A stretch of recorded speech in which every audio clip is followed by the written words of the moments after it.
శ్రీ గురుదేవాయ నమః. ఓం సల్లక్షణ సమారంభాం చిదానందేతి మధ్యమాం అస్మదాచార్య పర్యంతాం వందే గురు పరంపరాం.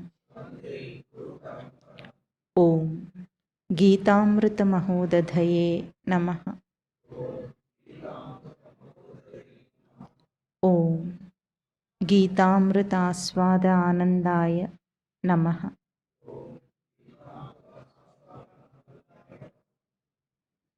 ఎన్నో శ్లోకం ఇవాళ?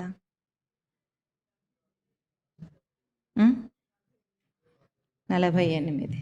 అలర్ట్గా ఉన్నారు అందరూ అయితే. సరే, 2వ అధ్యాయం 48వ శ్లోకం.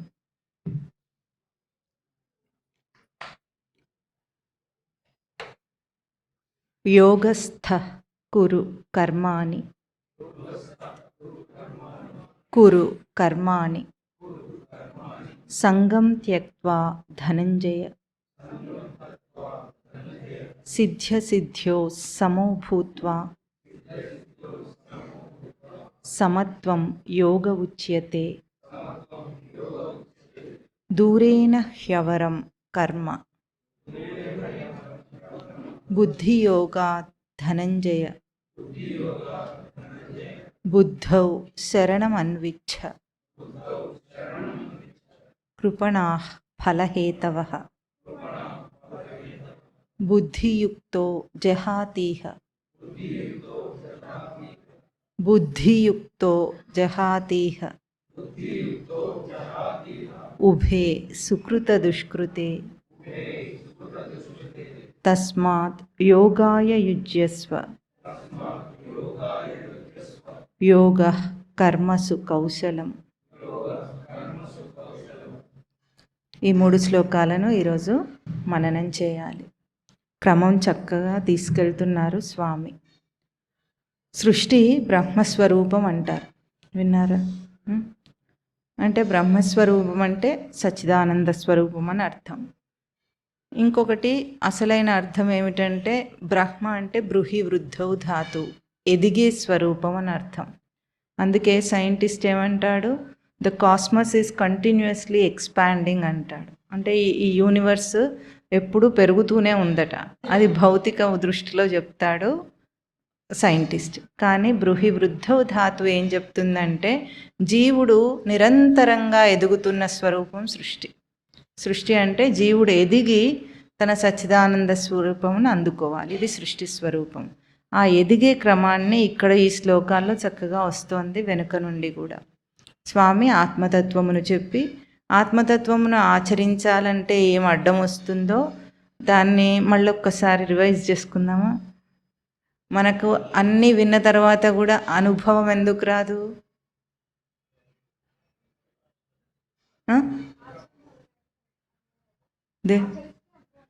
ఆచరిస్తే అనుభవం వస్తుంది, కానీ నేనే సచ్చిదానంద స్వరూపం అని మనకు తోచటం లేదు. ఎందుకని?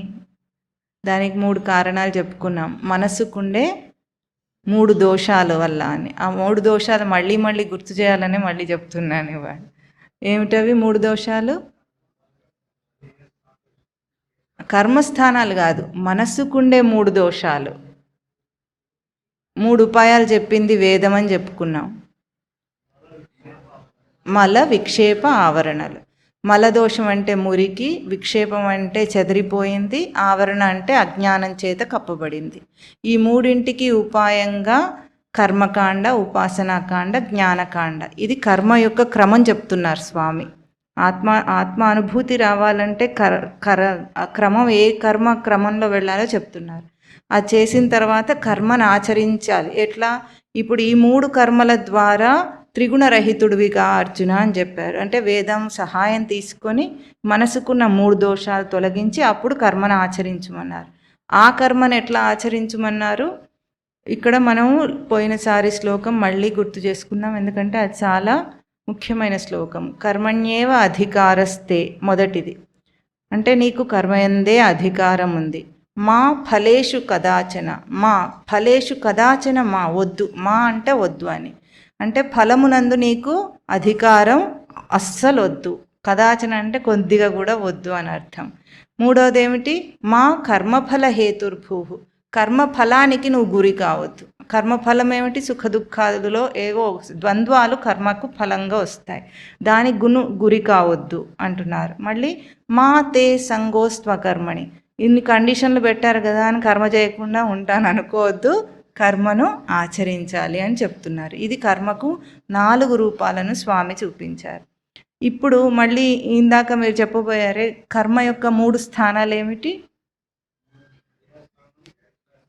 క్రియాస్థానం, చేష్టాస్థానం, బుద్ధిస్థానం. లోపల బుద్ధిస్థానం, ఇక్కడ ఇంద్రియాలలో చేష్టాస్థానము, బయట క్రియాస్థానం. ఇక్కడ దాకా వచ్చిన దాన్ని ఇప్పుడు ముందుకు పొడిగించి వాళ్ళు ఎట్లా చెప్తున్నారు పొడిగించి చూద్దాం.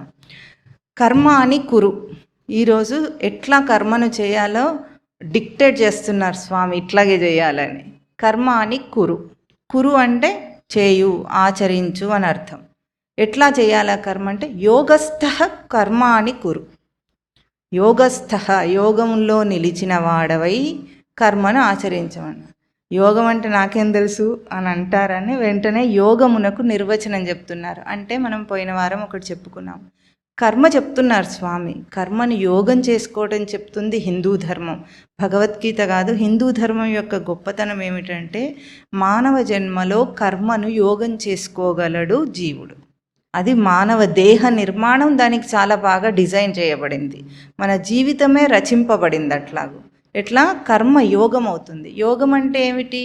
యుజిర్ యోగే ధాతు అంటే తనతో తాను చేరి ఉండుట. చేరి ఉండుట అని అర్థం ఆ పదానికి. దేంతో చేరి ఉండాలి? తనతో చేరి ఉండాలని అర్థం. ఆ అర్థం ఇవాళ శ్లోకాల్లో వస్తుంది. అంటే యోగం అంటే ఏమిటి చెప్పండి? యుజిర్ యోగే, తనతో తాను చేరి ఉండుట. ఇది యోగ శబ్దానికి అర్థం.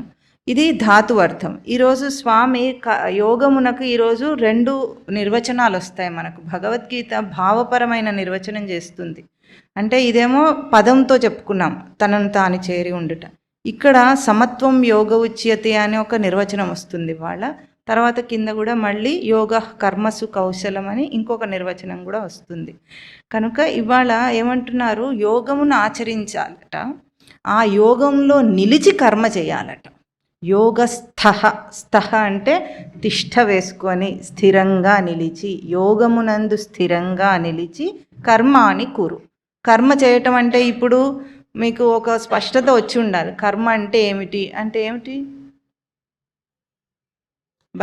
బయట చేసే వృత్తి వ్యాపార ధర్మాలు కాదు, లేదా కేవలం దైవీ కర్మలే కాదు. మనిషి ఏ కదలిక చేసినా అది కర్మగా జరగాలి. ఎందుకంటే ఏం చేసినా దగ్గినా తుమ్మినా బుద్ధి నుండే రావాలి కదా సిగ్నల్.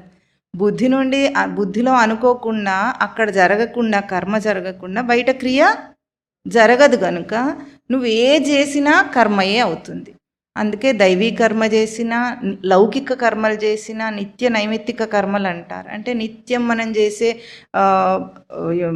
స్నానపానాదులు, పూజ యజ్ఞాదులు ఇలాంటివి ఏవి చేసినా సరే, లేదా వృత్తి వ్యాపార ధర్మాలు, మనం ప్రవర్తన ఎక్కడెక్కడ చేస్తామో అంత కర్మగా జరగాలి.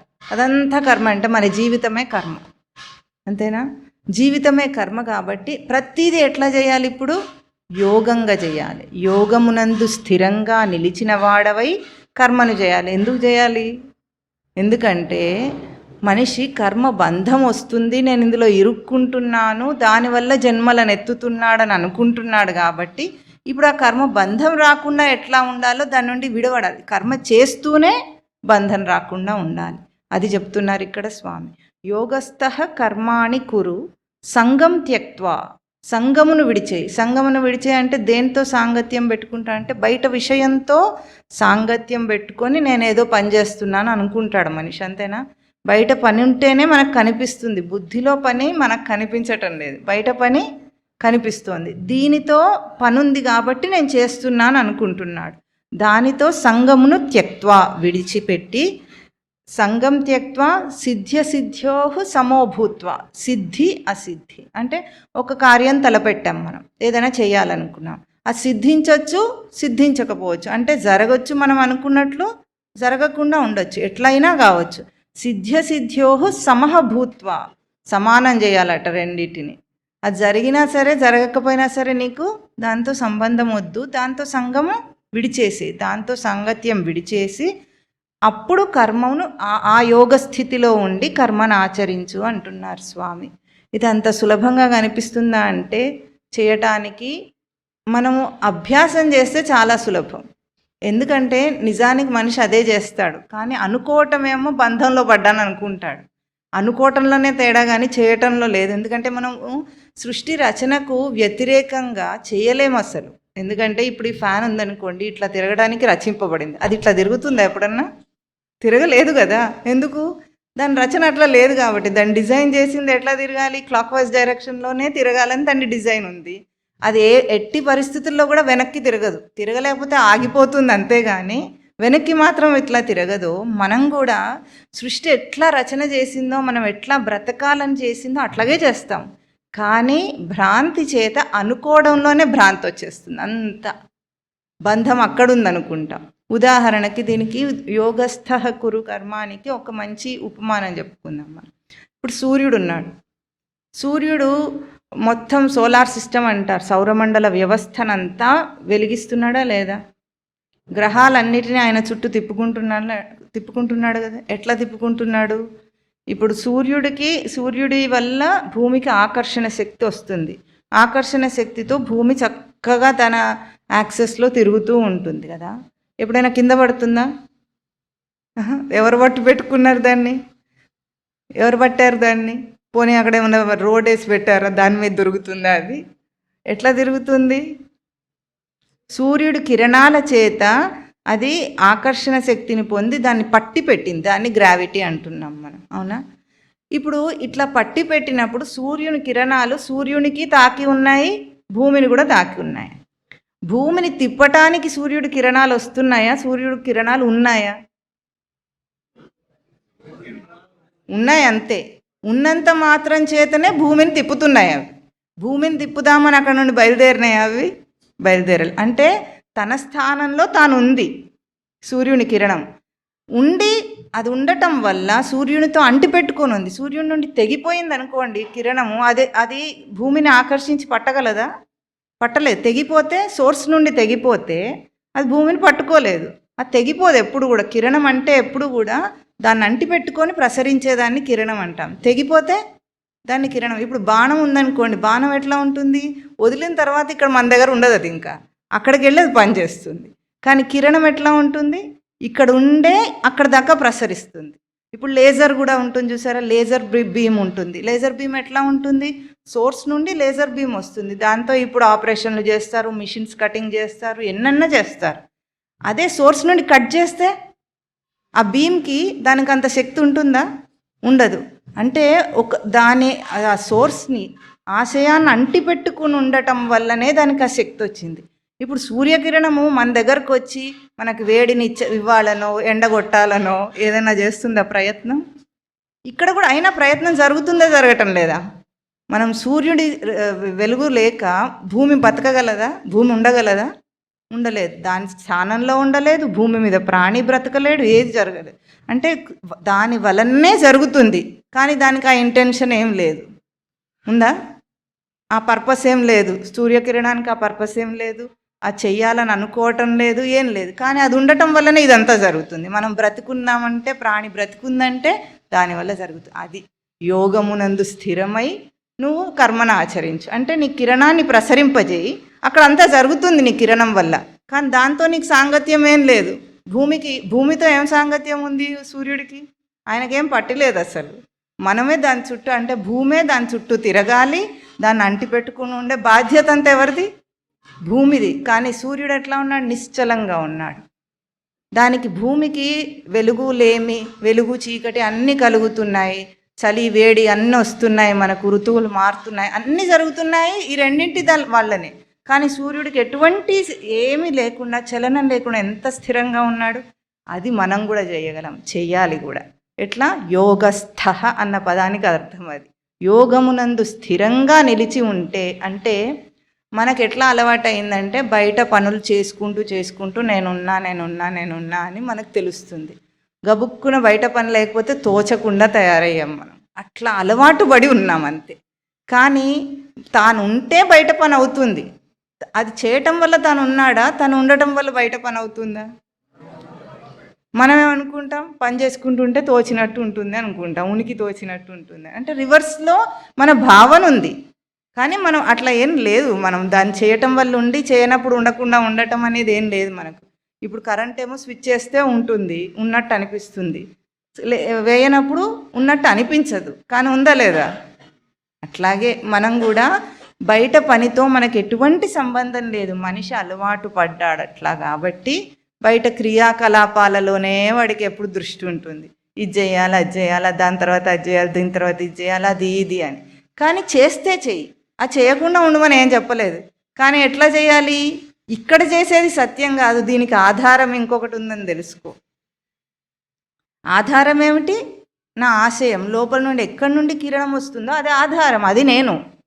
ఆ స్థానం నుండి బయటికి వచ్చి నేను పని చేస్తున్నాను. ఇది యోగస్థ శబ్దానికి అర్థం. అంటే పని చేయాలి, కానీ దాని మీద ఎటువంటి దృష్టి సాంగత్యం లేకుండా చేస్తే మనిషికి ఇప్పుడున్నవి ఏ బాధలు ఉండవు.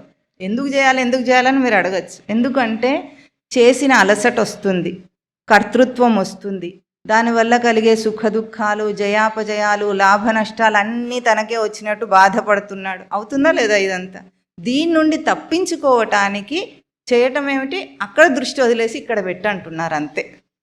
చిన్న మార్పు, పెద్ద మార్పు ఇది. అందుకే దీనికి సహాయంగానే మనం అన్ని కర్మలు చేయాలి. ఎందుకంటే ఇప్పుడు ఉదాహరణకు మనము ఒక పిల్లవాడు ఉన్నాడు అనుకోండి, చదువుకుంటున్నాడంటే వాడు టీవీ చూడటం లేదు, టీవీ చూస్తున్నాడంటే చదువుకోవటం లేదు, ఏదో ఒకటే చేస్తున్నాడు కదా. మనమైనా అంతే. అన్నం తింటున్నప్పుడు పని చేయటం, వేరే పని చేయటం లేదు, వేరే పని చేస్తున్నప్పుడు అన్నం తినటం లేదు. అంటే ఒక చోట మన దృష్టి కేంద్రీకృతం చేస్తున్నాం. కానీ మనం ఎట్లా బ్రతుకుతున్నాం? అన్నం తింటూ వాడు తర్వాత పని గురించి ఆలోచిస్తాడు, పని చేస్తూ తర్వాత ఇంకో పని గురించి ఆలోచిస్తాడు. అంటే ఒక పని చేస్తూ ఇంకోటి ఏదో ఆలోచిస్తాం, కనీసం అది సరిగ్గా చేయము. పోనీ ఇంకో యోగమునందు నిలిచి స్వరూపంలో నిలిచుంటాడంటే అది ఉండదు, ఏది ఉండదు వాడికి. ఇది డిస్ట్రాక్టెడ్ మైండ్ చెదరగొడుతుందన్నమాట మనిషిని. చెదరగొట్టి అలజడి. ఎట్లా నీళ్ళల్లో రాయేస్తే అలలు వస్తాయా లేదా? అట్లాగే మనకు ఎప్పుడు అలజడి వస్తుంది లోపల మనిషికి. ఎందుకు అంటే తన యందు తాను దృష్టి పెట్టడం లేదు కనుక. దీనికి సహాయపడేవే జపము తపము అన్నీ కూడా. అంటే తన యందు తాను నిలిచే ఒక చిన్న అభ్యాసం చేస్తారు. ఒక 10 నిమిషాలు కూర్చొని ఒక మంత్ర జపం చేయమంటే అర్థం ఏమిటి? మంత్రమునందు దృష్టి పెట్టి వేరే దాని మీద వదిలే.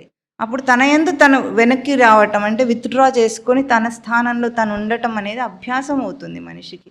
అందుకే ఇప్పుడు అస్తమానం జపం చేసుకుంటూ కూర్చోగలమా? చేయగలరా ఎవరన్నా?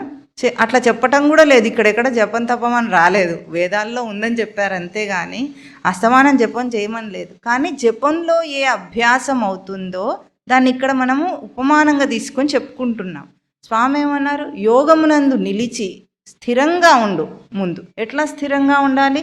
సిద్ధి సిద్ధి అసిద్ధి సిద్ధ్య సిద్ధ్యోహ సమోభూత్వ, అంటే సమానం చేయాలట. ఎట్లా అన్నాము? సమశబ్దానికి అర్థం బాగా గుర్తుపెట్టుకున్నారు. చెదిరిపోకుండా ఉండటం. ఈ మూల సూత్రాలు జీవితానికి. ఇవి గుర్తుపెట్టుకుంటే ఎప్పటికీ కర్మను ఆచరిస్తాడు. చెదిరిపోకుండా ఉండటం సమానత్వం. సిద్ధి అందు అసిద్ధి అందు, సక్సెస్ అండ్ ఫెయిల్యూర్ మన భాషలో చెప్పాలంటే. ఫెయిల్యూర్ వస్తే ఏమైంది? కృంగిపోకుండా ఏం చేయాలి? అది ఒక అనుభవంగా తీసుకోవాలి. అదే కదా బల్బు కనిపెట్టిన ఆయన మన టంగ్స్టన్, ఎవరైనా ఎడిసన్ ఏం చెప్పాడు? టంగ్స్టన్ మెటీరియల్ వాడేదాకా ఎన్నో వాడాడు, 999 వాడినా అన్ని ఫెయిల్యూర్లే. అప్పుడు ఏమన్నాడు ఆయన? ఇన్నిసార్లు ఫెయిల్ కాలేదు నేను, ఇన్నిసార్లు నాకు అనుభవం వచ్చింది. ఏం తెలిసింది? ఈ మెటీరియల్ కాదు ఇంకోటి వాడాలని తెలిసింది. ఇంతే కదా. దానికి కృంగిపోయి నేను ఎన్నిసార్లు చేసినా కావట్లేదు అట్లా అనలేదు. మీరు బాగా పరిశీలన చేస్తే లోకంలో ఏది సాధించిన వాళ్ళైనా అసలు ఫెయిల్యూర్ లేకుండా సక్సెస్ చూడరు. కనీసం ఒక్కసారైనా 2 సార్లైనా ఫెయిల్యూర్ వస్తుంది. ఇంకా చాలామందికి అనేక సార్లు వస్తుంది, అనేక రకాలైన కష్టాలు వస్తాయి. అయినా వాళ్ళు సాధించారని మనం ఎట్లా చెప్పుకుంటున్నామో అట్లాగే ఒక్కసారి మనకు చెదిరిపోతే దాన్ని అనుభవంగా తీసుకో. అనుభవంగా తీసుకొని ఏం చేయాలి? ఇట్లా వర్కౌట్ అవ్వట్లేదు. మనం ఏం చేస్తామంటే సేమ్ పద్ధతులు ఏం మారవు, కానీ రిజల్ట్ మాత్రం కావాలి. నేనేం మారను, నాకు ప్రశాంతత కావాలని అడుగుతాడు మనిషి. ఏదైనా విభూతి ఇవ్వండి, ఏదైనా తాయెత్తు కట్టండి అంటే వస్తుందా? చెప్పండి. మనసు ఎవరి దగ్గర ఉంది? అలజడి ఎవరి దగ్గర ఉంది? ఏదైనా చేయాలంటే ఎవరు చేయాలి? మ్యాజిక్లు చేస్తే బాబాలో ఎవరో మ్యాజిక్ చేస్తే అవుతుందా? ఇప్పుడు నేను ఆశీర్వదిస్తాననే బాబా నన్న చెప్పాడు అనుకోండి, వీడు చెప్పాడు అనుకోండి, నమ్మి సరే అని దండాలు పెట్టమంటే ఈజీగా పెడతారు. వీడికి తెలుసా సంగతి? పాద పూజ చేసేస్తే మీకు అన్ని సుఖ సౌఖ్యాలు వస్తాయని చెప్తే టికెట్ పెట్టినా సరే క్యూ కడతారు, టికెట్ పెట్టకపోతే కట్టరు. తెలుసా మీకు ఆ సంగతి? టికెట్ పెడితేనే దానికి ఏదో పవర్ ఉందనుకొని అప్పుడు క్యూలో వస్తారు. ఫ్రీగా చేయండి మీకు అయినా వస్తుందంటే అప్పుడు కూడా చెయ్యరు. ఎంత సులభమైందైనా సరే, అంటే మనిషి కష్టపడటానికి నిశ్చయం చేసుకున్నాడు అన్నమాట. సులభమైన ఉపాయం చెబితే వాడికి ఎక్కటం లేదు. ఇప్పుడు ఏం చేయాలట? సిద్ధిని అసిద్ధిని రెండింటిని సమానం చేయి. సమానం ఎట్లా? నాకేమీ దానివల్ల తేడా రాదు. ఎందుకు? నేను చేసింది ఏమిటి? నా ప్రయోగం. అంతే కదా, జీవితం అంతా ప్రయోగశాలనే కదా. అన్ని ప్రయోగం చేస్తుంటాం, అనుభవాలు వస్తుంటాయి, తెలుసుకుంటాం. తర్వాత పెద్దవాడైన తర్వాత ఏం చెప్తారు? చిన్నపిల్లలకి పెద్దవాళ్ళు ముసలివాళ్ళు ఏం చెప్తారు చెప్పండి? అన్ని ప్రయోగాలు చేసి నా జుట్టు నెరిసిపోయిందిరా అంటాడు. జుట్టు నెరవటానికి ఇవన్నీ చేయాలి ఏమిటి? ఏం చేయకుండానే నెరుస్తుంది ఇప్పుడు చిన్నపిల్లలకు కూడా. అంటే దానికి ఏమిటి వాళ్ళ ఉద్దేశం ఏమిటంటే, ఎన్నో చూశాను ఒడిదొడుకులన్నిటినీ, నాకు అనుభవం వచ్చింది అంటాడు. ఏం అనుభవం వచ్చింది చెప్పండి? ముసలాళ్ళకి ఎవరికైనా అనుభవం ఏమొచ్చిందో? బుద్ధి వచ్చిందా? కొంచెమైనా రాదు. ఏమనుభవం వచ్చింది? కష్ట సుఖాలన్నీ వస్తుంటాయి పోతుంటాయి, మనం మాత్రం ఇట్లాగే ఉండాలి, ఏం మారద్దు అనుకుంటున్నాడు. అంతే కదా. మారండి రా అని ఎవరికన్నా చెప్తారు? ఒకరన్నా పెద్దవాళ్ళు చెప్పటం విన్నారా ఎప్పుడన్నా? వాళ్ళు మారరు, ఇంకొకరిని మారనివ్వరు. వాళ్ళు వెళ్ళిన తప్పుడు దారిలోనే అందరినీ తీసుకెళ్తారు చక్కగా. లీడర్ అన్నమాట వాళ్ళు. లీడర్ గుడివాడైతే ఏమవుతుంది?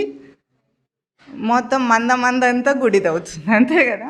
వాళ్ళు ఏం చేశారు? మనం అదే చేయాలి. మా పెద్దలు ఇట్లాగే చేశారు, మేము ఇట్లాగే చేయాలి. మా పెద్దలు ఇట్లాగే తలబద్దలు కొట్టుకున్నారు, నేను కూడా ఇట్లాగే. అట్లా ఉంటారు మనుషుల లోకంలో. కనుక అట్లా కాదు. మనిషి స్వామి ఏమంటున్నారు? సిద్ధి అసిద్ధి రెండు సమానం. నువ్వు చెదరకు. ఎందుకు? నీ ప్రయోగ అనుభవం నీకు వచ్చేసింది. అదైతే ఏమిటి, రాకపోతే ఏమిటి? మనకు అనుభవం మనకు వచ్చింది. ఎందుకు? ఇప్పుడు మన దృష్టి ప్రయోగం మీద ఉంది. ఇంతకాలం ఏముంది? ఫలం మీద ఉంది. ఫలం మీద ఉన్నప్పుడు ఏమైంది? అది వస్తేనేమో నేను సాధించాను, గొప్పవాడిని అనుకున్నాడు. అది రాకపోతే నేను సాధించలేని వాడిని, చేతగాని అనుకున్నాడు. చేతగాని వాడిని అని అనుకొని బాధపడ్డాడు. చేతగాని వాడు ఎవరో తర్వాత శ్లోకంలో స్వామి చెప్తారు, ఎవరు చేతగాని వాళ్ళు అని. కనుక ఇక్కడ ఏమంటున్నారు? సిద్ధ్య అసిద్ధ్యో సమః భూత్వా యోగస్థ కర్మాణి కురు సంగం త్యక్త్వా. సంఘాన్ని విడిచేయి, బయట దాంతో సాంగత్యం పెట్టుకోవద్దు. ఎందుకు పెట్టుకోవద్దంటే, బయటది ఎప్పుడు కూడా మారిపోయేది. ఇప్పుడు ఒక బయట పని చేయాలనుకోండి, నా మనసులో ఒకటి నేను ఊహించుకున్నాను. ఉదాహరణకి కేవలం లౌకిక ఉపమానం చెప్పుకోవాలంటే, ఒక ఇల్లు కట్టాలని ఊహించుకుంటాను. ఒక ఇల్లు కట్టాలని నా ఊహయే ఆధారం కాబట్టి ఎంత మంచిదైనా ఊహించుకోగలనా లేదా? నాకు ఎట్లా కావాలంటే అట్లా ఊహించుకోవాలి. అది బయట మెటీరియలైజ్ చేయాలంటే, బయట చేయాల్సి వచ్చినప్పుడు నాకు ఎన్ని విషయాలు అడ్డం వస్తాయి.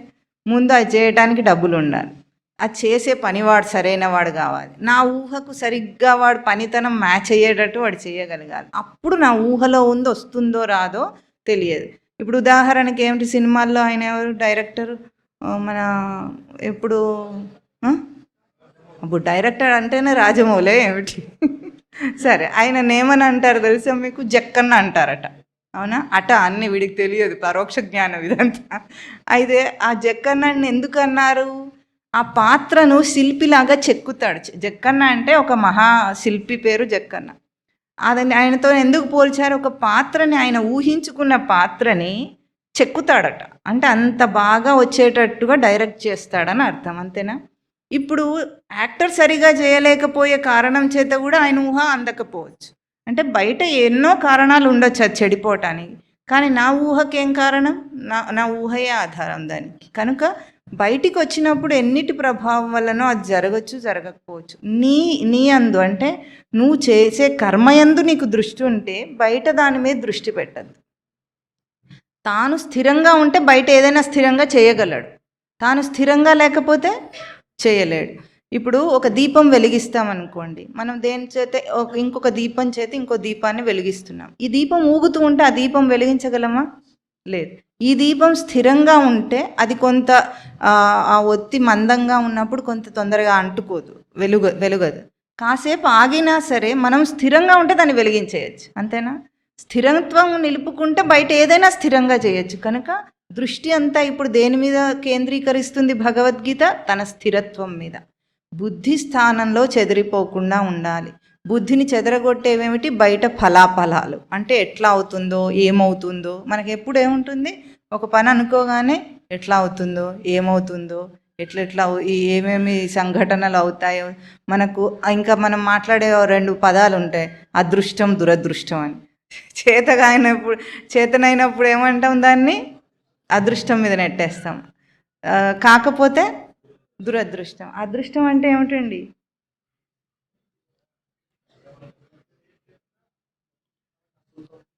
అదృష్టం అంటే దేవుడు మనకు సహకరిస్తే అదృష్టం, అంతే అనుకుంటారా లేదా లోకంలో?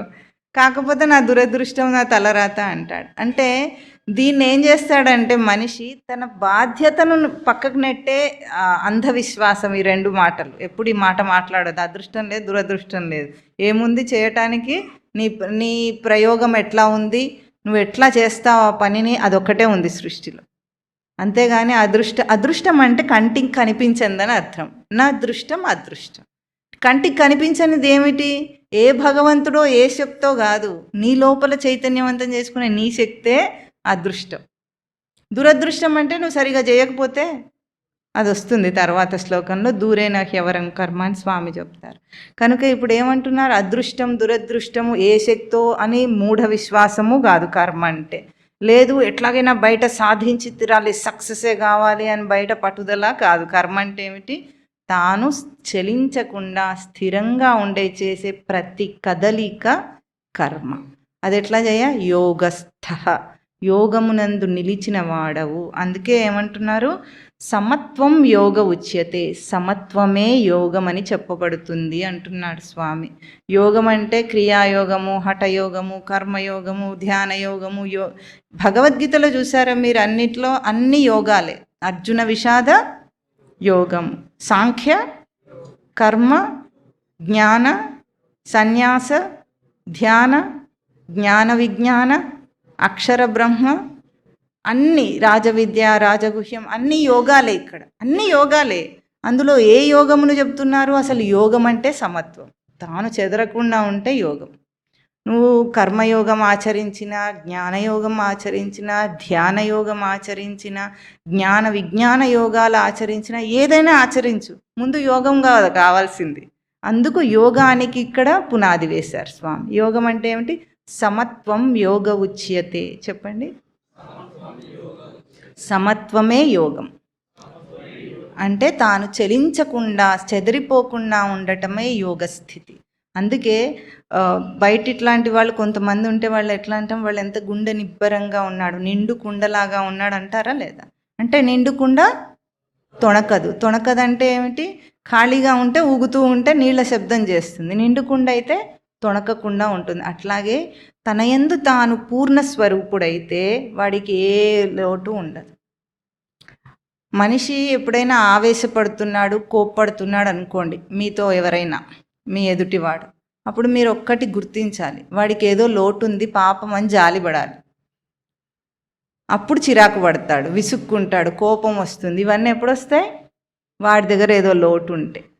లోటు లేని వాడు ఎవ్వరి మీద ఈర్ష్యపడడు, చిరాకు పడడు, విసుక్కోడు, కోపం రాదు, వాడికి ఏది జరిగినా ఏం కాదు. ఎందుకంటే వాడి దగ్గర వాడు పూర్ణంగా ఉన్నాడు కాబట్టి. ఇది యోగ స్థితి. అంటే ఇది ఎవరో యోగుల కోసం చెప్పలేదు. ఎవరి కోసం చెప్పారు? ప్రవర్తన ఉన్న ప్రతి ప్రాణికి, అందులో మనిషికి. మనిషి అన్న తర్వాత ప్రవర్తన ఉందా లేదా?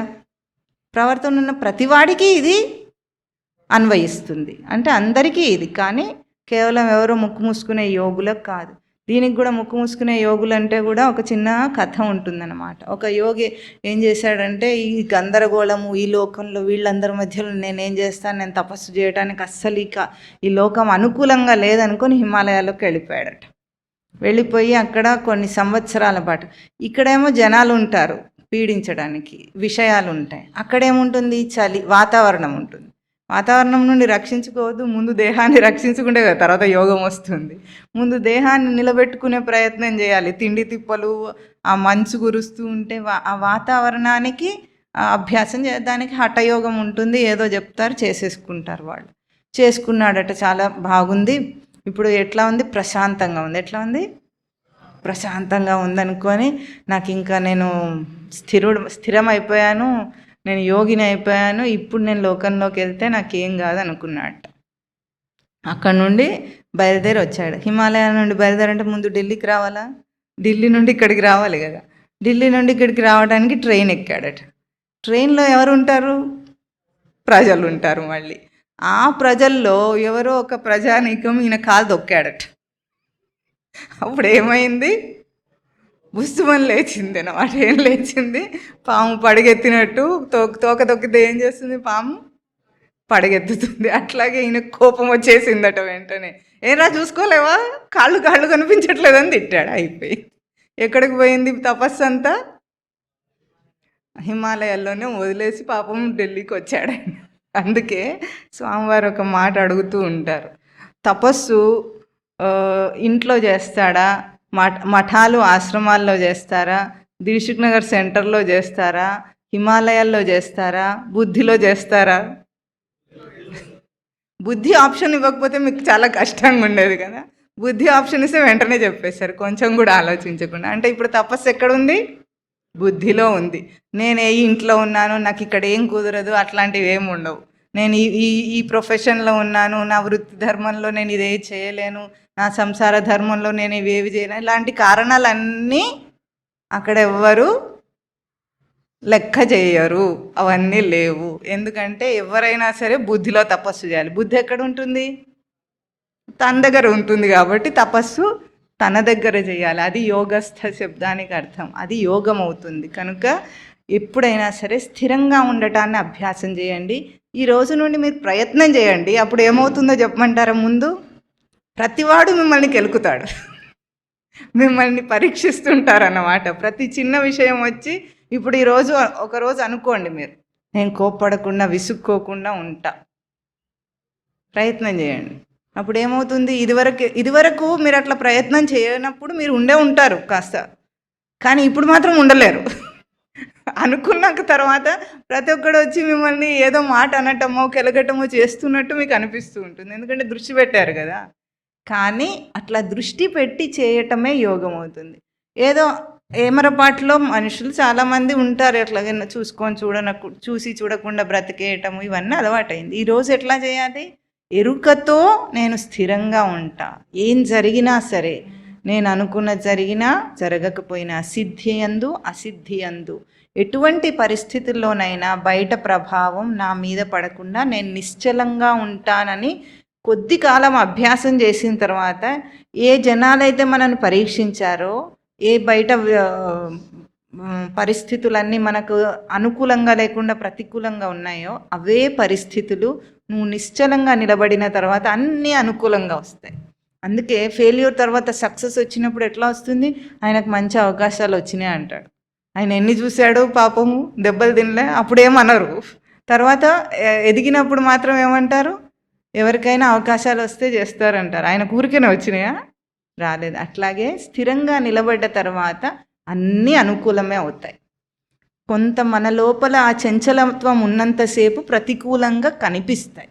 పరిస్థితులు ఎప్పుడూ ఒకేలాగా ఉంటాయి. మన మనస్సు వల్ల, మన స్థిరత్వం వల్ల, మన సమర్థత వల్లనే అక్కడ మార్పులు మనకు తెలుస్తుంటాయి. కానీ అవేవి మారిపోవు ఎప్పుడు కూడా. ఎవరు మనల్ని పగబట్టి మన మీద ఒక సృష్టి కానీ, ఎవరో దేవుడు కానీ పగబట్టి ఏది చెయ్యరు. అన్నీ ఎప్పుడు ఒకలాగే ఉంటాయి. మన మనస్సుతోనే అవన్నీ వేరుగా కనిపిస్తుంటాయి. కనుక ముందు ఈ అభ్యాసం, కర్మకు అర్హత ఏమిటి, యోగస్థ కర్మాణి కురు, సంగం త్యక్త్వా సిద్ధ్యసిద్ధ్యోః సమోహ భూత్వా యోగస్థ కర్మాణి కురు. సమత్వం యోగ ఉచ్యతే. ఈ మాట మర్చిపోవద్దు. సమత్వమే యోగము. యోగమునకు నిర్వచనం చెప్పారు స్వామి. తర్వాత ఏం చెప్తున్నారంటే, ఇప్పుడు మనం చేసే కర్మలు అంటే ఇక్కడ క్రియా రూపాన్ని కూడా కర్మ అనే పదంతోనే వాడుతుంది. అసలు క్రియ అన్న పదం ఎక్కడ వాడరు. వాంగ్మయం అంతా కూడా కర్మ అనే పదం వాడతారు. మనకు స్పష్టంగా అర్థం కావటం కోసమే లోపల కర్మ, చేష్ట, క్రియ అని చెప్పాం. కానీ అంత కర్మయే. బోధ ఎప్పుడైనా బోధ ఏం చెప్తుంది? కర్మ భాషలోనే మాట్లాడుతుంది. దీన్ని కర్మ అంటుంది, దాన్ని కర్మనే అంటుంది. ఇప్పుడు ఈ కర్మ ఏదైతే బయట కర్మ ఉందో అది ఎటువంటిదో చెప్తున్నారు స్వామి. దూరేణ హ్యవరం కర్మ బుద్ధియోగా ధనంజయ బుద్ధౌ శరణం అన్విచ్చ కృపణాహ ఫలహేతవ అంటున్నారు. హే ధనంజయ. ధనంజయ అంటే ఎవరు? అర్జునుడు. ధనం జయతీతి ధనంజయ అని అర్థం. ధనం అంటే ధివి ప్రీతో ధాతు, ప్రీతిని జయించిన వాడు అని అర్థం. ప్రీతి అంటే ఏ విషయం మీదనైనా అధికమైన ప్రీతి. ఎప్పుడైతే ప్రీతిని జయించాడని చెప్పారో దాని అర్థం ఏమిటంటే రాగద్వేషాలు రెండింటినీ జయించిన వాడని అర్థం. ధనంజయ అంటే ఏమిటి అర్థము? రాగద్వేషాలను జయించిన వాడు. రాగం అంటే ప్రీతి, ద్వేషం అంటే అప్రీతి. రెండింటినీ జయించిన వాడు అర్జునుడు. ఆ అర్జునుడికి ఏం చెప్తున్నారంటే బుద్ధియోగాత్, బుద్ధియోగం కంటే. బుద్ధియోగం ఏది? పైన చెప్పిన ఏదైతే యోగస్థ కర్మాని కురు అన్నారో అది బుద్ధియోగం. ఈ బుద్ధియోగం కంటే దూరేన ఈ అవరం కర్మ. కర్మ ఏ కర్మ అయితే బయట క్రియారూపంలో చేస్తున్నాడో మనిషి, క్రియారూపంలో చేయటం తప్పు కాదు. లోపల బుద్ధి మీద దృష్టి లేకుండా బయట క్రియల మీదనే దృష్టి పెట్టి చేస్తున్నాడో ఆ కర్మ ఎటువంటిదట? దూరేన హ్యవరం హి అవరం. అవరం అంటే ఏమిటంటే ప్రాకృత బుద్ధి యస్య సహ అవరహ అన్నారు. వరణే ధాతు అంటే ఏమిటంటే లోపల స్వరూపాన్ని కప్పిపుచ్చి బయట బయట క్రియనే కర్మగా చూపించేది ఏది ఉంటుందో అది అవరం, నీచమైందన్నమాట. అది అంటే కప్పిపుచ్చబడిందని అర్థం. అది ఎటువంటిది? బుద్ధికి చాలా దూరమైనది. అది బుద్ధిని వదిలేస్తే బయట ఎంత దూరమైంది. ఈ తర్వాత శ్లోకము, ఈ శ్లోకము బయట లోకానికి ఉన్న ఒక భ్రాంతిని తొలగిస్తుంది. మనం తర్వాత ఉపమానం చెప్పుకుందాం దానికి. బుద్ధికి చాలా దూరమైంది ఆ క్రియ. దాని మీద దృష్టి పెడితే అది ఎటువంటిదట? బుద్ధియోగాత్ హి అవరం కర్మ బుద్ధౌ శరణం అన్విచ్చ. అదేమో చాలా దూరమైనది. నువ్వేం చేయ అర్జున? బుద్ధిని శరణు పొందు అంటున్నారు. బుద్ధి అందు శరణు పొందటం అంటే ఆశ్రయించటం, అంతేనా? నువ్వు బుద్ధిని ఆశ్రయించు అని చెప్తున్నారు. అది ఎటువంటిది? బయట క్రియ బుద్ధికి చాలా దూరమైనది, కప్పిపుచ్చబడింది, అజ్ఞానం చేత కప్పిపుచ్చబడింది బయటి క్రియ. అందుకే మనం ఏం చేస్తుందంటే ఎప్పుడైనా అజ్ఞానం చేత కప్పిపుచ్చబడిందంటే, ఉదాహరణకి జీవుడు గర్భంలో శిశువు ఉంటాడు. ఆ శిశువు పుట్టినప్పుడు దేంతో కప్పిపుచ్చబడి ఉంటాడు? మావి చేత మావి అంటే ఒక సంచి. అది వాడికి పోషణ ఇవ్వటానికి ఒక సంచి ఏర్పడుతుంది గర్భంలో. అది మావి అంటారు. దాని చేత కప్పబడి ఉంటుంది. కప్పబడినప్పుడు అది బయటికి వచ్చినప్పుడు మనం ఏం చేస్తాము? రూపం చూడాలంటే, శిశువు రూపం కనిపించాలంటే మావిని తొలగించాలి. మావి ఉంటే అది మావి వాడికి ఉపయోగకరమైన అది కప్పిపుచ్చుతోంది కదా. అట్లాగే తర్వాత శ్లోకాల్లో కర్మయోగంలో వస్తుంది ఇది. అద్దం మీద దుమ్ము పడితే ఎట్లా ఉంటుంది? కప్పిపుచ్చుంటుంది. కప్పిపుచ్చటం వల్ల మనకు జరిగిన నష్టం ఏమిటి? ప్రతిరూపం కనిపించటం లేదు. స్పష్టంగా చూపించాల్సింది బయట క్రియ మన ప్రతిరూపాన్ని స్పష్టంగా చూపించాలి. అద్దం గీచినట్టు అంటారు. అంటే ఏదైనా మంచి పని చేసినప్పుడు, బాగా చేసినప్పుడు ఏమంటాడు? వాడు బుద్ధి ఎంత బాగుంది అనిపిస్తుందా లేదా మనకు? అంటే బయట వాడు చేసిన పని వల్ల వాడి బుద్ధి స్పష్టంగా మనకు కనిపిస్తుంది. కప్పిపుచ్చబడినప్పుడు ఎట్లా ఉంటుంది? అద్దం మీద దుమ్ము పడితే స్పష్టంగా అది అవరం. అవరం అంటే అట్లా కప్పిపుచ్చబడింది, దూరమైంది చాలా. బుద్ధికి దానికి చాలా దూరం. ఎంత దూరము? స్పష్టత అంత దూరం. దూరం అంటే కిలోమీటర్ల దూరం కాదు. బుద్ధికి దూరం అయిపోయినాడు. బుద్ధి తనదే అయినా తనకేమో తెలియటం లేదు. బయట క్రియ తను చేసిన గొప్పతనం అనుకుంటున్నాడు మనిషి. ఇట్లా బుద్ధికి చాలా దూరమైన ఈ కర్మను నువ్వు చెయ్యొద్దు. ఏం చేయాలని చెప్తున్నారు? బుద్ధౌ శరణం అన్విచ్చ. బుద్ధి యందు శరణు పొందు నువ్వు అని అంటున్నారు. అంటే ఏమిటి అర్థము? మనం ఏదైతే బుద్ధి యొక్క కర్మ అని చెప్పుకున్నామో దానికి ఇక్కడ స్వామి బుద్ధవు శరణం అన్విచ్చ అన్న పదంతో దృఢత్వాన్ని ఇస్తున్నారు. బుద్ధి అందే నీకు అధికారం ఉంది, బుద్ధి అందే నువ్వు శరణు పొందాలి. అంటే ఏమిటంటే బుద్ధి ఎట్లా పనిచేస్తుంది? ఇంతసేపా మీకు అన్న వచ్చేసినాయి. బుద్ధి ఎట్లా పనిచేస్తుంది? అంతే, చెప్పండి గట్టిగా. సచ్చిదానంద స్మృతి యొక్క వెలుగు ద్వారా బుద్ధి పనిచేస్తుంది. బుద్ధి సరిగ్గా పనిచేయాలన్నా, బుద్ధి సరిగ్గా పనిచేయకపోయినా దానికి కారణం ఏమిటి? సచ్చిదానంద స్మృతిని నిలుపుకోవటము, నిలుపుకోకపోవటం. నిలుపుకుంటే అది సరిగ్గా పనిచేస్తుంది, నిలుపుకోకపోతే అది సరిగ్గా పనిచేయదు. ఇప్పుడు బుద్ధి అందు నువ్వు శరణు పొందు అన్నప్పుడు స్వామి యొక్క దృష్టి ఏమిటంటే, ఏ సచ్చిదానంద స్మృతి యొక్క కిరణం వస్తుందో బుద్ధి అందు, ఆ బుద్ధిలో నువ్వు సరిగ్గా నిలుపుకోదా అన్న అర్థం. ఒక్కటే ఒక్క సూత్రం మీకు బాగా గట్టిగా మనిషిలో పూర్తిగా ఈ లౌకిక దృష్టి పోయి, భౌతిక దృష్టి పోయి, ఈ జీవ దృష్టి పోవాలంటే ఒక్కటే, సచ్చిదానంద స్మృతి యొక్క వెలుగును బుద్ధి నిలుపుకుంటే అన్ని సృష్టిలో మారిపోతాయి. సృష్టి అంతా మారుతుంది, మీ బుద్ధి కాదు మారేది. ఎందుకు? దాని ద్వారానే ఇదంతా మనం చూస్తున్నాం.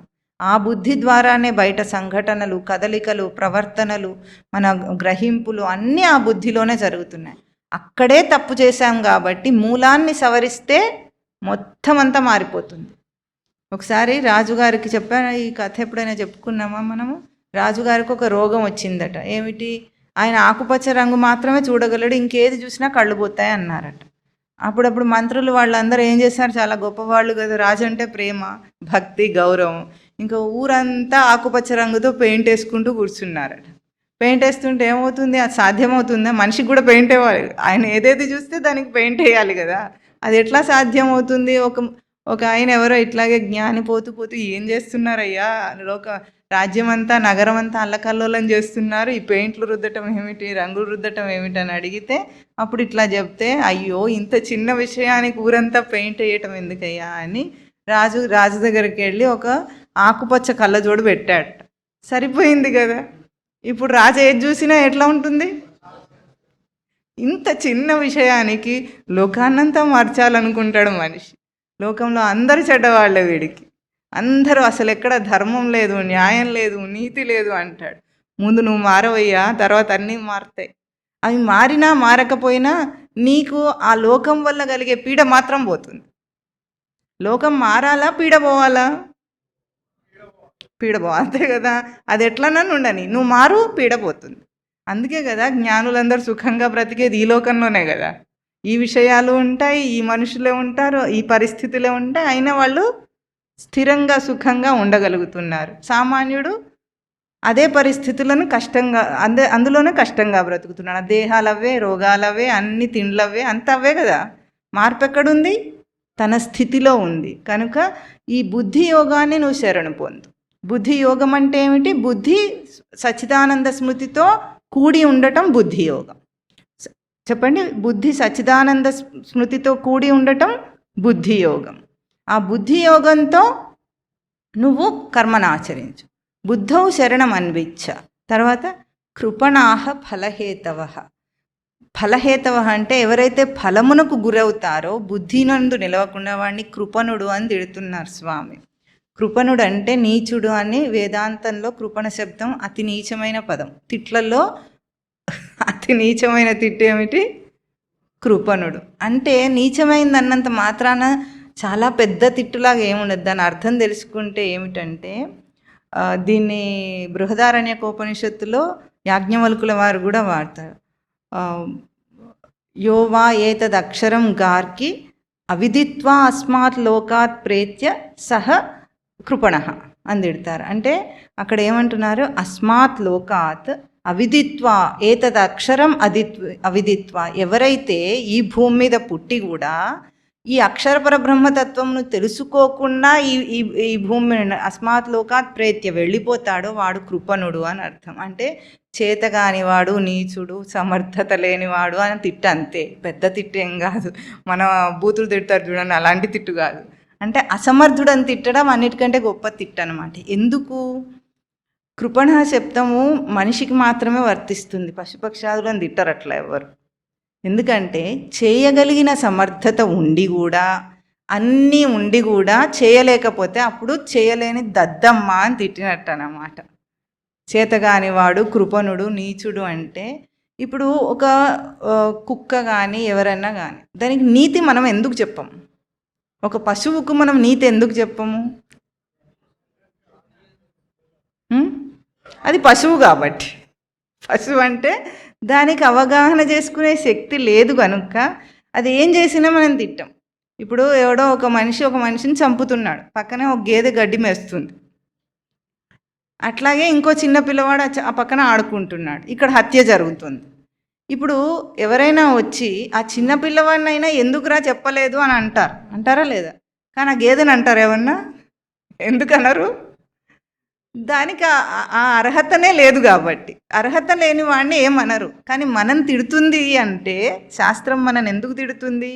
మనిషి జన్మ చాలా గొప్పదిరా, మనిషి జన్మలో ఎంతైనా సాధించగలడు వాడు, అంత సాధించే సమర్థత ఉంది. సమర్థతకు కావలసిన ఎక్విప్మెంట్ కూడా మన దగ్గర ఉంది. మనకేమేమి ఉన్నాయి? అంతరింద్రియం ఉంది, జ్ఞానేంద్రియాలు ఉన్నాయి, కర్మేంద్రియాలు ఉన్నాయి, మొత్తం రచన అంతా నీట్గా డిజైన్ చేయబడింది. దానికి కావలసినట్టుగా నీ పరిస్థితులన్నీ చేస్తుంది సృష్టి. ఇన్ని చేసి కూడా అప్పుడు చేయలేకపోతే ఏమంటుంది? కృపణ నీచుడు ఫలహేతవ. ఎవరిని నీచుడు అంటుంది?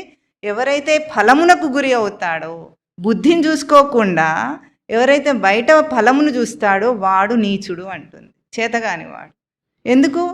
అదే ప్రవర్తనలో నువ్వు బుద్ధియోగమును పొందొచ్చు, ఫలమునకు గురి కావచ్చు. బుద్ధియోగమును పొందినవాడు ఎట్లా ఉంటాడు? నిశ్చలంగా హాయిగా ఉంటాడు. అదే వాడు బయట ఫలమును చూసి ఇదే నేను సాధించాలి అనుకున్నవాడు వాడు చెదిరిపోతాడు. అందుకే కదా ఈ కాలం పిల్లలు అసలు చిన్న విషయానికే చెదిరిపోతారు. ఒక మాట అంటే చాలు వాడికి చెదిరిపోతాడు. అంత అంటే వాడు ఎంత దూరంగా ఉన్నాడు చెప్పండి. బుద్ధియోగానికి ఎంత దూరంగా బ్రతుకుతున్నారు మనుషులు. ఇది ఎందుకు పరిచయం చేయకూడదు మనుషులకు? చదువులకు ఆధారంగా ఇది ఉండాలి కదా. లోకంలో ధనం మూలం ఇదం జగత్ అంటారు, అవునా? ధనము ఆధారమా లేకపోతే అవసరమా? అవసరాన్ని ఆధారంగా మార్చేసాం మనం. అది లేకపోతే బ్రతకలేడట వీడు. అది అవసరం మాత్రమే, ఆధారం కాదు. ఆధారం ఎవరు? సచ్చిదానంద స్వరూపం నేను. నీ కుశలత పదం తర్వాత వస్తుంది. నీ నిపుణత అది ఆ తర్వాత చెప్తారు ఇప్పుడు స్వామి. అయితే ఇప్పుడు ఏమంటున్నారు? ఇప్పుడు మనం ఒక పిల్లవాడికి చక్కని మంచి స్కూల్లో చేర్చాము, ఫీజులు కట్టాము, పుస్తకాలు కొనిచ్చాము, ట్యూషన్ కూడా పెట్టాము. వాడికి ల్యాప్టాప్ కావాలంటే, ట్యాబ్ కావాలంటే, వాడు చదువుకోవాలంటే ఇవన్నీ అడుగుతాడు కదా. అవసరం లేవు కానీ అడుగుతాడు కాబట్టి అన్నీ ఇచ్చాం. అప్పుడు చదువుకోకపోతే వాడిని ఏమంటాం? కృపణహ అనాలి. వాడిని ఏమనాలి? అదే అంటుంది మనను కూడా శాస్త్రం.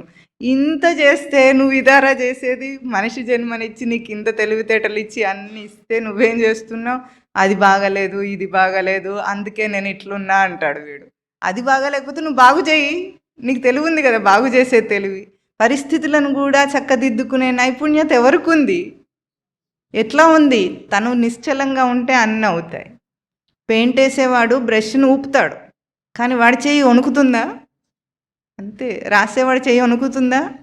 తాను స్థిరంగా ఉంటే రాత స్థిరంగా వస్తుంది, అంతే. మళ్ళీ రాత కోసం చేస్తున్నాడా, స్థిరత్వం కోసం చేస్తున్నాడా? ఇప్పుడు ఒక మంచి హ్యాండ్ రైటింగ్ రాసే పిల్లవాడు ఉన్నాడు, వాడు అభ్యాసం చేస్తుంది. లోకంలో మనం చేయిస్తున్నాం అట్లా హ్యాండ్ రైటింగ్ బాగా రాయటాన్ని అభ్యాసం చేస్తున్నాం. ఇద్దరు పిల్లలను కూర్చోబెట్టి కాపీ రైటింగ్ బుక్ ఉంటుంది చూసారా, అక్షరాలు దిద్దుతూ ఉంటారు, దాని మీద రాయిస్తున్నాం. ఒకడేమో రాయగలిగాడు, ఇంకొకడేమో రాయలేకపోయాడు. ఇప్పుడు రాయగలిగిన వాడు కూడా హ్యాండ్ రైటింగ్ బుక్ మీద కాపీయే దిద్దాడు, రాయలేని వాడు కూడా కాపీనే దిద్దాడు. కానీ తేడా ఎక్కడొచ్చింది? ఇద్దరు హ్యాండ్ రైటింగ్ కోసమే చేస్తున్నారు, మనం అట్లా చేయిస్తాం లోకంలో. కానీ ఒకడు బుద్ధిని స్థిరంగా పెట్టుకొని అభ్యాసం చేస్తే వాడికి వచ్చేసింది. ఇంకొకడు బుద్ధి స్థిరంగా పెట్టుకోకుండా గీస్తూనే ఉన్నాడు. 50 సార్లు రాయమంటే 50 సార్లు రాస్తాడు, దాని మీద పేజీ చినిగిపోతుంది, కానీ వాడికి హ్యాండ్ రైటింగ్ రావటం లేదు. అంటే బుద్ధిని స్థిరంగా పెట్టడం అభ్యాసం చేయిస్తే వాడికి వస్తుంది.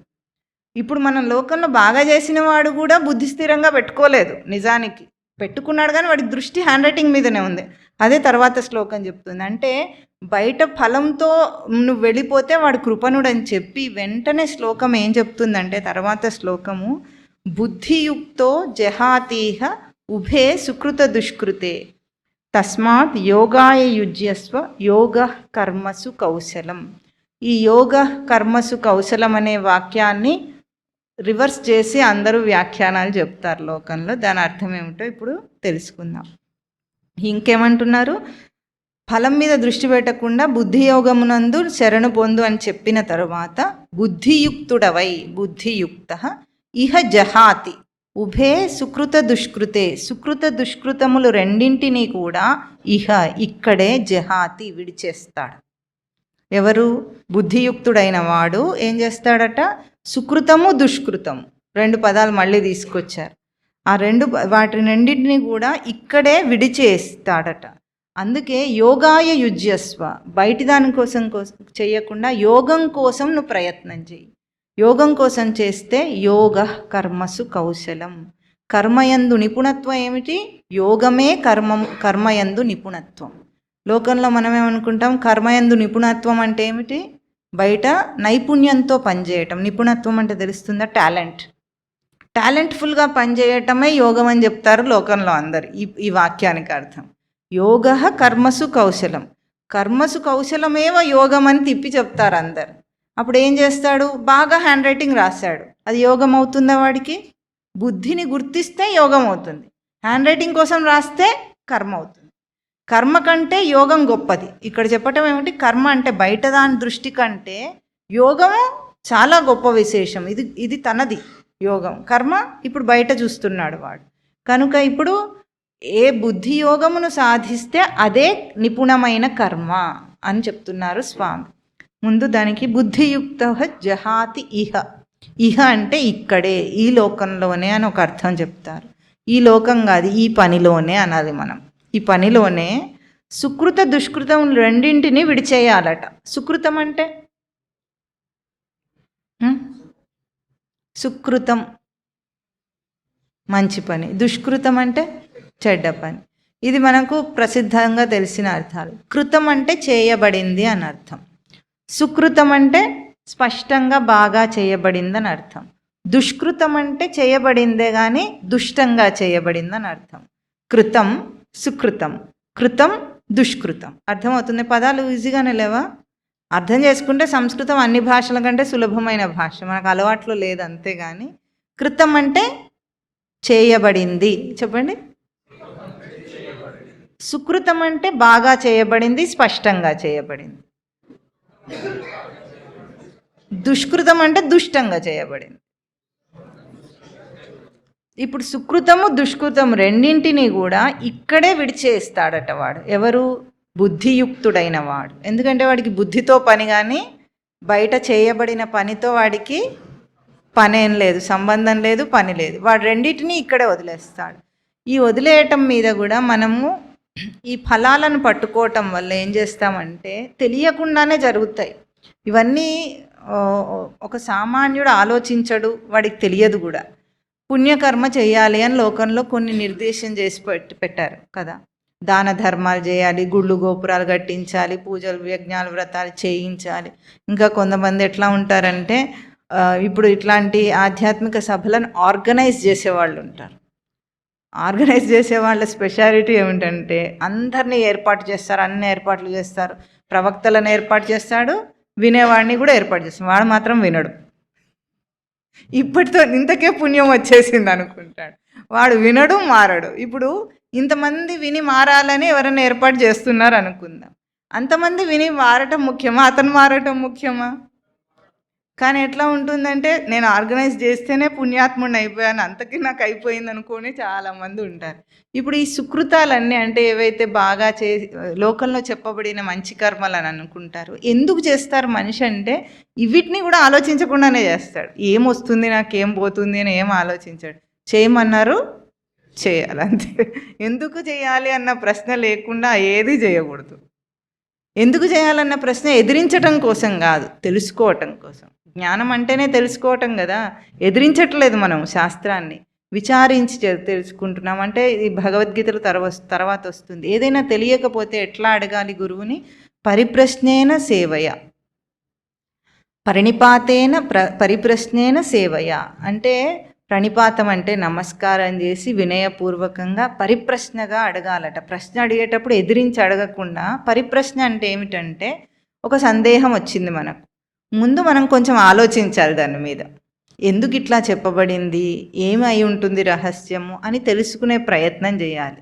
అట్లా చేయటం కనుక మీరు మొదలుపెట్టారనుకోండి, ప్రతిదీ ప్రశ్న వేసుకొని ఆలోచిస్తే 90% మీకే ఆన్సర్లు తెలుస్తాయి, మీకే సమాధానాలు వస్తాయి. మనిషి ఆలోచించడు కాబట్టి తెలియట్లేదు. ఆలోచిస్తే తెలియకుండా ఉండటానికి కూడా మనం చెప్పండి, కాదు, ఆలోచించాలి అంతే. అదొక్కటే చేయట్లేదు. అది పరిప్రశ్న అనమాట. మనం ఆలోచించి ఎంతకు మనకు ధర్మ సందేహాల కార్యక్రమం ఎప్పుడైనా చూసారా మీరు? చూడరా మీరు? భక్తి టీవీ కూడా చూడరా? మరి ఏం చేస్తారు? ఏ టీవీ చూస్తారు? ఈటీవీ చూస్తారా?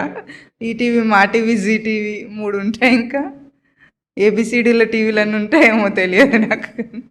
వీటీవీ ఉంటుందా? భక్తి టీవీలో ధర్మ సందేహాల కార్యక్రమాలు వీడు ఎప్పుడైనా చూసినప్పుడు, ఇప్పుడు కాదులేండి, ఎప్పుడో ఒకప్పుడు చూసినప్పుడు వీడికి అర్థమైంది ఏమిటంటే, వాళ్ళకి ఏది కావాలో అది అడుగుతారు. ఎట్లా చేస్తే బాగుంటుందని. అట్లా చెయ్యొచ్చా చెయ్యొద్దా అని అడుగుతారు. ఏది ధర్మం అని తెలుసుకోవటానికి అడగరు. వాళ్ళకి వసతికి ఏది ఉంటుందో అట్లా అడుగుతారు అన్నమాట. పొద్దున్న లేవగానే వాళ్ళకి తీరికున్నది కాబట్టి ఎట్లా పడితే అట్లా చేయటానికి ఇప్పుడు వీళ్ళు ఒప్పుకున్నారనుకోండి, ఈ ధర్మకర్త ఎవరైతే కూర్చొని సమాధానం ఇస్తున్నాడు, ఆయన సరే అంటే వాళ్ళ పాపం అంతా ఈయన అకౌంట్లో పడుతుంది. అప్పుడు ఆయన సరే అన్నాడు కాబట్టి నేను చేస్తున్నా. అప్పుడు ఫ్రీగా కొంచెం కూడా లోపల సందేహం లేకుండా చేస్తారు. కానీ నిజంగా ఆలోచిస్తే సగం వాళ్ళకే తెలుస్తుంది తప్పులని. స్నానం చేయకుండా వంట చేయొచ్చా? ఇప్పుడు వీళ్ళు ఎందుకు అడిగారంటే, ఆయన కనుక సరే ఈ దేశకాలమాన పరిస్థితులు బిజీ లైఫ్లో చేయొచ్చు అన్నాడు అనుకోండి, హాయిగా చేసేసుకోవచ్చు అని. కానీ చెయ్యొచ్చా చేయొద్దా మీకు అందరికీ తెలుసా? మరి తెలిసి కూడా ఎందుకు అడగటం?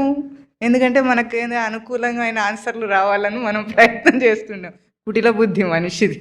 కాబట్టి ఇక్కడ ఏమంటున్నారు, సుకృతము దుష్కృతము రెండింటినీ కూడా వదిలేసి ఏం చేయాలి? బుద్ధియుక్తుడవై ఇహ జహాతి ఉభే, రెండింటినీ కూడా సుకృతము దుష్కృతము వదిలేసి కర్మం చేయమంటున్నా.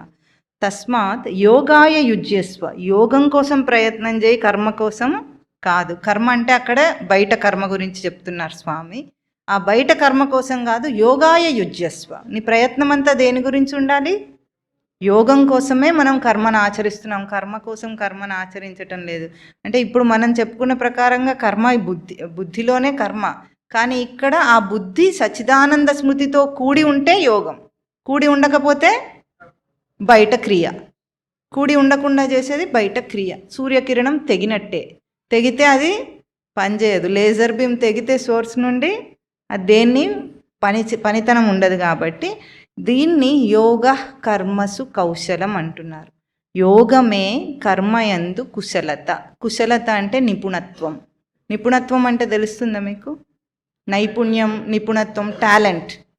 యోగమును సాధించటమే కర్మకు నిపుణత్వం. అంటే ఇప్పుడు ఆ హ్యాండ్ రైటింగ్ రాసిన పిల్లవాడు హ్యాండ్ రైటింగ్ రాయటం కోసం చేసిన పని తాను స్థిరంగా ఉండటమే. అది చేస్తేనే ఇది అవుతుంది, లేకపోతే కాదు. కానీ వాడేమనుకున్నాడు, నేను బాగా రాశాను అనుకున్నాడు, అయిపోయింది. యోగంను గుర్తించకుండా వాడు ఏం చేశాడు? క్రియ మీద దృష్టి పెట్టి గొప్పతనం అనుకున్నాడు. వాడి గొప్పతనం ఎక్కడుంది?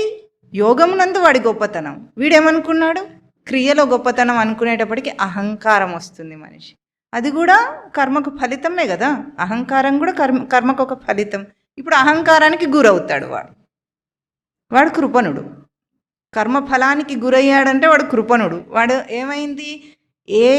ఏ కర్మలో వాడు బంధముక్తుడు అవ్వాలో అందులో బంధంలో పడ్డాడు. అహంకారం వచ్చేసింది.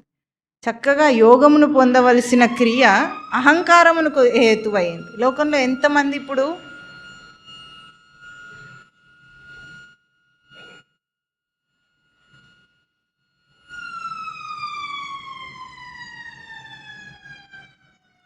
లోకంలో గొప్ప గొప్ప పనులు, ఇప్పుడు ఒక సైంటిస్ట్ ఉన్నాడు అనుకోండి, తపస్సే చేస్తాడు.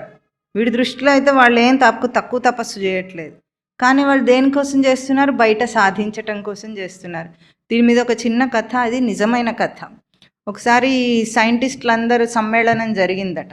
అందులో జపాన్ సైంటిస్టులు, మన భారతదేశ సైంటిస్టులు అందరు వచ్చారట. అందరు వచ్చినప్పుడు ఇద్దరు సైంటిస్టులు, మామూలుగా జపనీస్ వాళ్ళందరూ ఫార్మల్గా ఉంటారు, చాలా డిసిప్లైన్డ్గా ఫార్మల్గా ఉంటారు. కానీ పార్టీలు చేసినప్పుడు అన్న వదిలేస్తారట వాళ్ళు. అన్న వదిలేసి పార్టీలో ఇద్దరు సైంటిస్టులు మాట్లాడుకుంటున్నారు. ఒక ఆయన భారతదేశం సైంటిస్ట్, ఒక ఆయనేమో జపాన్ సైంటిస్ట్. మాట్లాడుకొని జపాన్ సైంటిస్ట్ చెప్తున్నాడంటే, అసలు నేను నా జీవితంలో చేయాల్సినవి అంతా సాధించేసాను. ఎందుకంటే నేను ఇప్పుడు ఏ రీసెర్చ్ చేసినా, ఆ రీసెర్చ్ పేపర్ నేను ఏ పేపర్ రాసినా అది పబ్లిష్ అవుతుంది. సైంటిస్ట్ లోకమంతా దాన్ని ప్రమాణంగా తీసుకుంటుంది. నాకు కావలసినంత కీర్తి ప్రతిష్టలు, డబ్బు, భార్య, పిల్లలు అన్నీ ఉన్నాయని చెప్పి బోరును ఏడ్చాడట. ఎందుకు అర్థం కాలేదు. ఎందుకు చెప్తున్నా అంటే తాగి ఉన్నట్టున్నాడు, అందుకే ఏడ్చాడు. అట్లా తాగినప్పుడు అన్నీ బయటకి కక్కేస్తారని అంటారు, వీడికి తెలియదు కానీ అంటారు కదా. అట్లాగూ లోపల ఉన్న బాధ బయటికి కక్కేశాడట, బోరును ఏడ్చాడట. ఎందుకు? జీవితానికి ఏమి అర్థం కనిపించట్లేదు వాడికి. మరి అందరు ఏమేమి కోరుకుంటారో అవన్నీ ఉన్నాయి ఆయనకు. ఆయన మేధాశక్తితో పనిచేసి చక్కగా ఎన్ని పరిశోధనలు చేసి అవన్నీ సైంటిస్ట్ లోకంలో అప్రూవ్ అవుతున్నాయి. ఆయన ఏది రాసినా పబ్లిష్ అవుతుంది పేపర్, అందరు అదే ప్రమాణంగా తీసుకుంటున్నారు. కీర్తి ప్రతిష్టలు, డబ్బు అయితే దానంతట అదే వచ్చేస్తుంది, భార్య, పిల్లలు అన్నీ ఉన్నాయి. అయినా బోరును ఏడిచాడట. అప్పుడు ఈ ఇండియన్ సైంటిస్ట్, ఆయన జ్ఞాని కాదు, అయినా సరే ఒక చిన్న ఉదాహరణ చెప్పాడు, చాలా గొప్ప విశేషమైన ఉదాహరణ. ఆయన అన్నాడట, సున్నాలు ఎన్ని రాసినా సరే సున్నా ముందు ఒకటి లేకపోతే అదే ఒకటి పెట్టిన తర్వాత ఒక్కొక్క సున్నా ఆ విలువ ఎంత పెరుగుతుంది? ప్రతిసారి 10, 100, 1000 ఇంతలు పెరుగుతూనే ఉంటుంది. ఆ ఒక్కటి బుద్ధియోగం. మిగతావన్నీ మనం చేసే పనులన్నీ సున్నాలు. ఈ ఉపమానము అయితే, ఈ ఉపమానం చెప్పగానే ఆ జపాన్ సైంటిస్ట్, అసలు ఎవరయ్యా ఇది చెప్పింది, అంత గొప్ప మహానుభావుడు, నాకు చూపించంటే భారతదేశంలో రామకృష్ణ పరమహంస అని ఒక జ్ఞాని ఉన్నాడు, ఆయన చెప్పాడు ఇది. నీ జీవితంలో నువ్వు సంపాదించేవన్నీ సున్నాలు. ఇన్నిన్ని పోగు చేసుకొని ఏమొస్తుంది మనకు? సున్నానే మిగులుతుంది. సున్నాలు ఎన్నున్నా దాని విలువ ఒక్కటి పెట్టండి, ఏమవుతుంది? అది దాని విలువ అనంతమైపోతుంది, అంతం లేని విలువ వస్తుంది. ఆ ఒక్కటే భగవద్గీత చెప్పిన యోగ కర్మసు కౌశలం. ఎన్ని నిపుణతలు సాధించినా లోకంలో మనిషి గొప్పవాడు కాడు. బుద్ధి యోగమును సాధిస్తే అది దానికి ఒకటి, దాని విలువనన్నిటిని విలువగట్టి విలువ పెంచేది ఆ ఒక్కటే బుద్ధి యోగం. భగవద్గీత దాన్ని చెప్తుంది. ఇంత ప్రపంచంలో ఈరోజు మనిషి ఇన్ని సాధించాడు, అయినా ఆ జపాన్ సైంటిస్ట్ ఏడ్చినట్టు వాడికి ఏడిపే మిగిలింది. వెల్తి మిగిలింది లోపల. ఇంత సాధించి వెళ్తే ఎట్లా? ఒక్కటి వదిలేశాడు. ఆ ఒక్కటి ఎవరిని వదిలేశాడు? తననే వదిలేసినట్టు కదా. తన బుద్ధి జ్ఞానంగా తననే వదిలేశాడు, తన సచ్చిదానంద స్మృతి. ఇప్పుడు ఉదాహరణకు మీరు నన్ను చూస్తున్నారా? స్పష్టంగా కనిపిస్తుందా బొమ్మ? ఈ బొమ్మ స్పష్టంగా కనిపిస్తుందా? మీ మోకాలకి ఏదైనా నొప్పి వస్తే స్పష్టంగా తెలుస్తుందా? చెప్పండి. ఏది స్పష్టమైన దర్శనం మీకు? మోకాలు నొప్పి అనుభవపూర్వకమైన దర్శనం, అవునా? ఈ కన్ను ఎంత ప్రత్యక్షంగా చూసినా అది బయట దృశ్యమే, దృశ్య దర్శనం. అది మోకాలు నొప్పి అనుభవపూర్వకంగా తెలుస్తుంది. అట్లాగే బుద్ధి అనుభవపూర్వకంగా తెలిసేది, బయట క్రియ దృశ్యం. అది దాన్ని మన అనుభూతిలోకి తీసుకోలేము. ఏ రోజు ఆనందం వచ్చింది అనిపిస్తుంది, బయట ఏదైనా సాధించగానే ఆనందం వచ్చినట్టే అనిపిస్తుంది, కానీ మనం దాన్ని నిలుపుకోలేము, అనుభవం చేసుకోలేము. అది తాత్కాలికంగానే మనం మురిపించి మర్చిపోతాం. ఎన్నెన్ని సాధించాం అన్నీ మర్చిపోయామా లేదా? ఆ గొప్పతనం ఈరోజు మనకు లేదు. యోగమును సాధించిన యోగి ఎట్లా ఉంటాడో, యోగ స్థితిలో ఎప్పుడూ నిశ్చలంగా ఉండి దాన్ని వదిలేయడు. మర్చిపోవడానికి అది తనది, తన స్వరూపాన్ని మర్చిపోడు ఎవరు. బయటి దాన్ని అయితే గుర్తుపెట్టుకోవాలి, అనుభవాన్ని పొందింది, అది లోపల పొందాడు కనుక ఆ యోగమునందు నిలవటమే అన్నిటికంటే కుశలమైన కర్మ సృష్టిలో. ఇప్పుడు మనం ఏమేం సాధించాలి ఈరోజు? తల్లిదండ్రికి ఎట్లా ఉంటుంది? పిల్లలు టాలెంట్ కావాలి, వాళ్ళకి ఏం కావాలి? అది సాధించు, ఇది సాధించు. వాడికి ఏం చెప్పకండి. యోగమును సాధించిన వాడు ఏదో ఒకటి సాధిస్తాడు తర్వాత, అవన్నీ బై ప్రోడక్ట్స్. పెట్రోల్ కోసం తవ్వుతున్నప్పుడు బై ప్రోడక్ట్స్ వస్తాయా రావా? ఎన్నో బై ప్రోడక్ట్స్, వాటికి కూడా విలువ ఉంటుంది లోకంలో, అమ్ముకుంటాం కదా మనం అవి కూడా. కానీ మనం తవ్వేది దేనికోసం? పెట్రోల్ కోసం. అసలు ప్రోడక్ట్ కోసం ప్రయత్నం చేస్తే బై ప్రోడక్ట్స్ ఎట్లాగో వస్తాయి. మనకు కీర్తి ప్రతిష్టలు, డబ్బు, ఇవి బయట ఏవైతే కావాలనుకున్నా అవన్నీ బై ప్రోడక్ట్స్. దేనికి? బుద్ధి యోగానికి బై ప్రోడక్ట్స్. అవి ఎట్లాగో వస్తాయి. కానీ బుద్ధి యోగాన్ని సాధిస్తే ఇవన్నీ నిలుస్తాయి. బుద్ధి యోగాన్ని వదిలేస్తే అన్నీ పోతాయి, అన్నీ సున్నాలు అవుతాయి చివరికి. కనుక బుద్ధి యోగమును సాధించటమే నిపుణమైన కర్మ. సృష్టిలో మనిషి కర్మ కోసమే వచ్చాడు. ఏం కర్మ అది?